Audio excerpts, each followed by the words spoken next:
الفيديو ده معمول خصيصا للطلبة اللي بدأت تتخاذل وتقول لك أنا خلاص هأجل. السلام عليكم ورحمة الله وبركاته. ده صلى الله عليه الصلاة والسلام. رب اشرح لي صدري ويسر لي أمري واحلل عقدة من لساني يفقهوا قولي.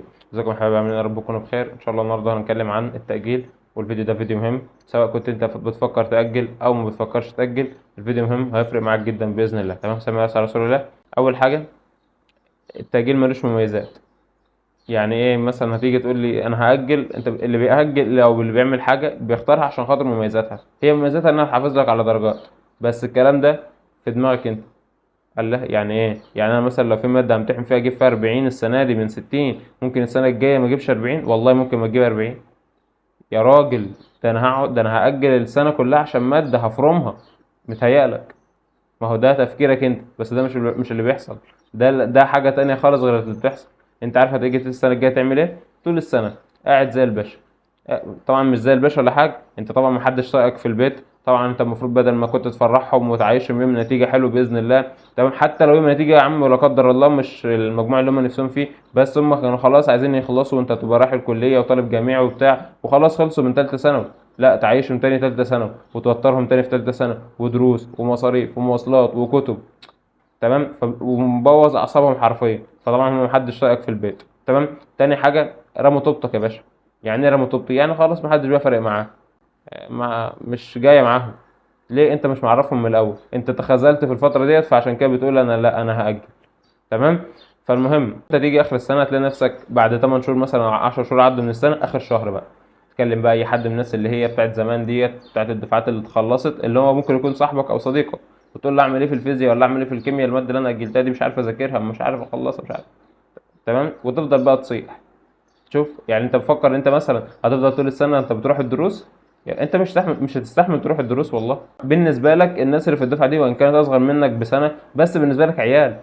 العيال دي بالنسبه لك انت المفروض مثلا كنت انت، ما انت تعتبرهم كده. تمام، انت المفروض كنت انت طالب جامعي، وهو الطالب ده بيبص لك ان انت طالب جامعي. تخيل مثلا هو كان في تانية ثانوي وشافك في تالتة ثانوي، ويا سلام بقى لو انت صاحب اخوه. صاحب اخوه. يعني هو الطالب تالتة ثانوي ده ليه اخ مثلا اكبر منه بسنة وانت صاحبه، وشوفك وانت كنت معاه في تالتة ثانوي وراح معاه الدرس بقى.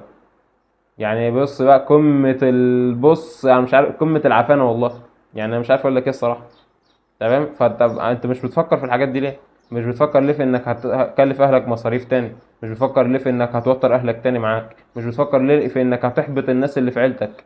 انت لما يبقى مثلا ليك اخ ولا ابن عم ولا اخت ولا بنت عم ولا بنت خاله ولا اي حاجه من الحاجات دي، وتبقى دخلت ثانويه عامه، انت احبطت العيله كلها. انت احبطت خالاتك وعماتك وقرايبك كلهم، كل اللي يعرفوك احبطتهم يا باشا.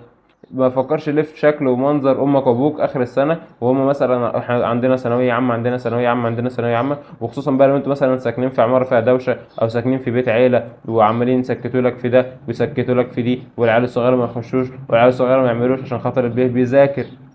بس البيه محضر لهم جلطه. البيه بقى هو هنا اصلا. خلاص انا هاجل.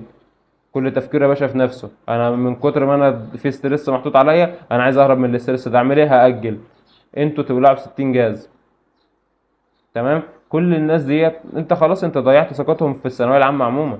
حتى هو لو ابن عمك مثلا عنده ابن ولا عنده بنت وهيدخلها ثانويه عامه، هيبقى محبط ان هو يدخلها ثانويه عامه. هيبقى خايف ان هو بعد ما يدخلها ثالثه ثانوي ويصرف عليها دم قلبه طول السنه، تيجي اخر السنه تقول له يا بابا انا هاجل. فانت بتتكلم في ايه؟ انت انت بتدمر نفسيات ناس، مش لوحدك. ونفسيتك انت هتتدمر. تمام، ونفسية الناس التانية برضه هتتدمر. يا عم كمل وهات اي مجموع، بس ما تأجلش. ليه ثانوية عامة تاخدها على سنتين؟ ليه ثانوية عامة تاخدها على 3 سنين؟ في ناس بتاخدها على 3 سنين، ليه تاخدها على سنتين ولا 3 سنين؟ انا هنا بتكلم عن الناس اللي هي اجلت في الفترة دي، اللي هي قررت تأجل الفترة دي. مش بتكلم عن الناس اللي هي اسمى من اول السنة عاملة حسابها يا جماعة احنا هنأجل. فبالتالي الجماعة مش مستنيين في البيت منهم مجموع اصلا غير على المواد دي. فهم هيحتفلوا بالمواد دي. هيبقوا عارفين ان هي خلاص احنا مش مستنيينك تخش الجامعه السنه الجايه، احنا عارفين انك هتخش السنه اللي بعدها ان شاء الله. تمام. واللي اجل ده شايف مصلحته طول السنه في المواد اللي خدها وبيذاكرها كويس وهيجيب فيها درجات كويسه ان شاء الله. والمواد اللي هياخدها السنه الجايه هيذاكرها كويس ويجيب فيها درجات كويسه ان شاء الله. تمام. انما موضوع انك تاجل ليه؟ انت فاضل لك قد ايه؟ يا عم بص انا هقول لك على حاجه، تحدي من اخوك. انا مش هقول لك مثلا ايه الفتره الاخيره. بص يا حبيب قلبي، ثانيه بس كده ناخد شفت قهوه. بص يا قلب اخوك، فاضل قد ايه مثلا ليك كتاب ثانويه ازهريه؟ النهارده كام؟ النهارده 9/5، يعني هنقول فاضل 16 يوم. تمام. ما احنا هنحط بقى معسكر للحديث والقرآن بقى قبل البتاع ب4 أيام، قبل الامتحان ب4 أيام، فنقول 16 يوم. يا عم بص، خد 8 أيام. 8 أيام ذاكر بجد. شفت الكلام؟ 8 أيام ذاكر بجد. كل يوم تقوم تنام بالليل، تصحى الفجر، تقوم تذاكر وتكمل يومك لحد آخر اليوم مذاكرة طحن. تمام. اشتغل ثقافي واشتغل شرعي مع بعض. 8 أيام بس. 8 أيام بس، نص المدة. اذا ما جيتش وقلت لي بعد الفتره دي، يعني انت ممكن مثلا تكون بتفكر تاجل، تكتب لي تعليق تحت. اذا ما جيتش بعد 8 ايام وقلت لي يا محمد انا خلصت الفرع الفلاني والفرع الفلاني والفرع الفلاني، والفيزياء خلصت نصها، خلصت الكهربيه مثلا، والاحياء خلصت كل المفاضيل البيولوجيا الجزيئيه، والمساعات مثلا الحديث خلصت، التوحيد خلصت. طب طالب ثانويه عامه، طالب ثانويه عامه خلص اصلا 8 ايام اخلص له فيها مادتين، اقل حاجه مادتين من اولها لاخرها. تمام. ويكمل بقية الأيام. ده أنت لسه عندك أكتر من شهر ونص. أنت لسه عندك فرصة، أو عندك تقريبا بتاع شهر وأسبوع. تمام. لو أنت طالب ثانوية عامة يعني، تيجي تقول لي يا باشا أنا خلصت كل الحاجات دي. طب ده كلام ولا أي حاجة وخلاص؟ لا، ده كلام حقيقي فعلا. أنت يا باشا أنا بقول لك أهو، تحدي 8 أيام، ما عجبش يا عم وما جبتش ما جبتش نتيجة في الآخر يعني، وجيت آخر ال8 أيام دول لقيت نفسك ما عملتش حاجة، يا باشا أجل. شوف يا عم، انا عداني العيب كده. 8 ايام بس، 8 ايام بس شغل بجد، وهتلاقي مستواك في حتة تانية. ساعة لما تلاقي مستواك في حتة تانية هتكمل ال8 ايام اللي بعدهم بنفس المستوى، ويمكن مستوى احسن، وهيبقى نفسيتك احسن، وعندك حماس انك هتخلص باذن الله. اهلك هيبقوا فرحانين بيك من النتيجة، بس ما تستخسرش فيهم الفرحة دي. انت مستخسر فيهم ليه الفرحة دي يا عم؟ هم استخسر فيك حاجة؟ لا. مفيش حد والله العظيم. يمكن هم بياخدوا من اهم اساسيات البيت، ما بيجيبهاش عشان خاطرك انت ليه عايز تيجي ايام النتيجه وتجيب اجالهم؟